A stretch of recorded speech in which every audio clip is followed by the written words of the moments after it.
What if I told you the entire Bible is connected by one hidden pattern?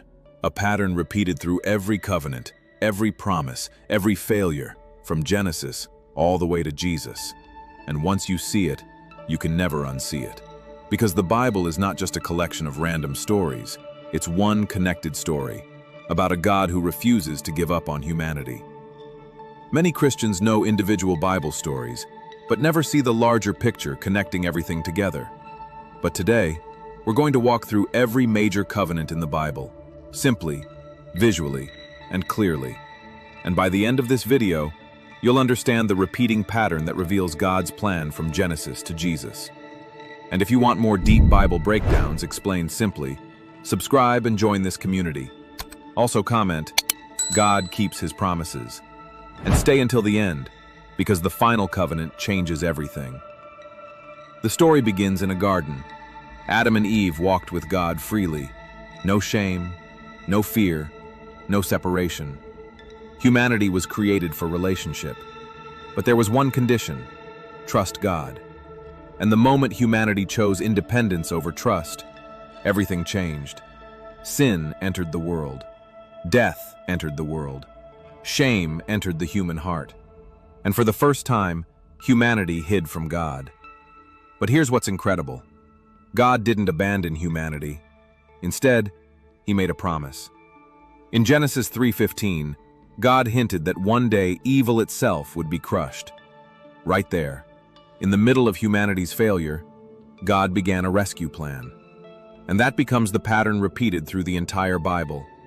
Humanity fails, but God restores. Then comes Noah. Humanity becomes violent, corrupt, and spiritually broken. The world falls deeper into darkness. So judgment comes through the flood. But Noah finds grace in the eyes of God. And after the storm, God places a rainbow in the sky. Not as decoration, as a covenant sign. And here's what most people miss. The rainbow appears after judgment. Meaning, mercy has the final word. Even after humanity fails, God still reaches out. Again, humanity fails, but God restores. But the next covenant changes everything. God calls a man named Abraham. Not a king, not a warrior, not someone powerful. Just an ordinary man willing to trust God. And God makes an impossible promise. Your descendants will become a great nation, and through you, the entire world will be blessed. But then something shocking happens in Genesis 15.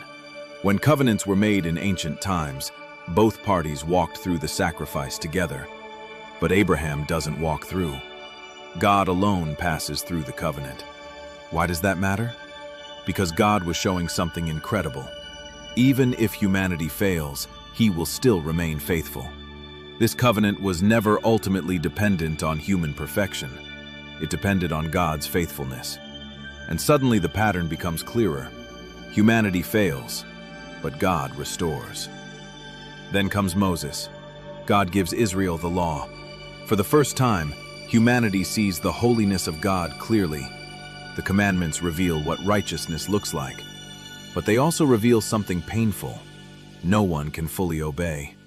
The law becomes like a mirror, not showing humanity how good it is, but showing how desperately humanity needs grace.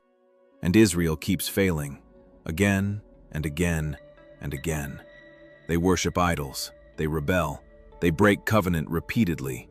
Yet every time humanity walks away, God keeps calling them back. This is where the story becomes deeply personal, because many people think the Bible is mainly about rules. But the deeper story is this: God keeps pursuing broken people. Humanity fails, but God restores. Then comes David.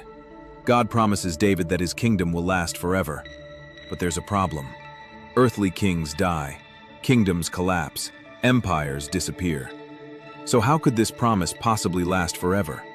Because the covenant was pointing beyond David, to a greater king, Jesus. And now, the pattern starts connecting together like puzzle pieces. The garden, the rainbow, the sacrifice, the law, the throne. All of it was pointing somewhere, or rather, to someone. And this is where everything changes. Because every covenant in the Bible ultimately points to Jesus. Adam failed in a garden. Jesus obeyed in a garden. Humanity fell under judgment. Jesus took judgment upon himself. The law exposed sin. Jesus fulfilled the law completely.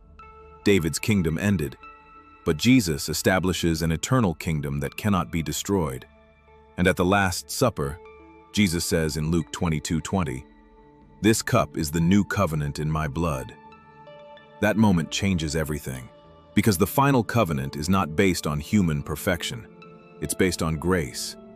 And suddenly the entire Bible transforms from disconnected stories into one unified message. A God who keeps restoring what humanity destroys. A God who keeps pursuing humanity, despite failure, despite rebellion, despite weakness. And maybe the most powerful realization of all is this. The Bible is not the story of humanity reaching God. It's the story of God refusing to stop reaching humanity. That's the pattern. Again and again and again. Humanity fails, but God restores. So when you read the Bible now, don't just see rules. Don't just see ancient stories. Don't just see disconnected events. See the pattern. A God who keeps making promises, even to broken people. A God whose faithfulness is greater than human failure. And maybe that includes you too. Because your mistakes, your failures, your past, are not stronger than God's mercy. If this video changed how you see the Bible, comment, "God keeps his promises." And subscribe for more biblical truths explained simply. Because once you see the pattern, you'll never read Scripture the same way again.